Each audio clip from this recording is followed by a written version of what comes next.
भारत माता की जय, भारत माता की जय, भारत माता की जय, जय श्रीराम, जय श्रीराम, जय श्रीराम.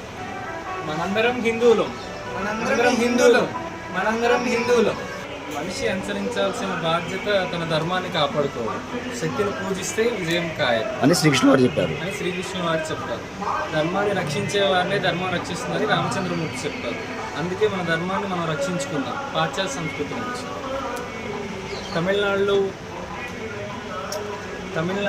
కాంచీపురంలో ఉచిత బస్సు కోసం హిందూ ధర్మసత్తాన్ని సంప్రదించారు.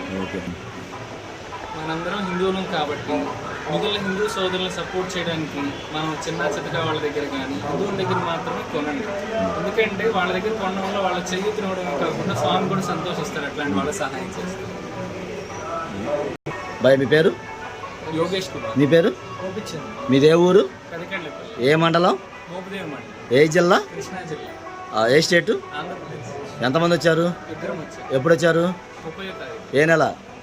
జూలై నెల 30వ తారీఖు. ఇప్పుడు ఇవాళ ఎన్నో తారీఖు? ఆగస్టు 2వ తారీఖు. ఓకే. ఇప్పుడు మీరు 3 రోజులు పెట్టి వచ్చిన తర్వాత మీకు మన హిందూ ధర్మశాల ఎలా అనిపించింది? అంటే రిసీవింగ్లో కానీ స్టేయింగ్లో కానీ ఎట్లా మీ మాటల్లో?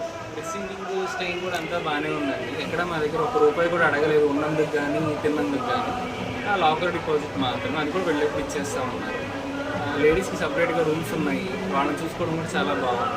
జెంట్స్ విషయంలో కొంచెం ఎక్కువ మంది ఉన్నప్పుడు అందరూ అడ్జస్ట్ అయ్యాము. స్టే అయితే బాగుంది. ఎక్కడ ₹1 కూడా అడగలేదు. వచ్చినప్పుడు మీరు కూడా స్టే చేస్తే ఖచ్చితంగా బాగుంటుంది. మీకు ఎలా అనిపించింది? ఏమైనా డిమాండ్ చేయడం కానీ ఏమైనా ఇబ్బంది పెట్టడం కానీ అసౌకర్యం కానీ అట్లా? ఇబ్బంది లేదండి. తీర్థయాత్రలు వచ్చిన వాళ్ళకి ఉచితంగా బస్ కోసం హిందూ ధర్మసత్రం చాలా మంచి. వందే మాత్రం 3 సార్లు. వందే మాతరం, వందే మాతరం, వందే మాతరం.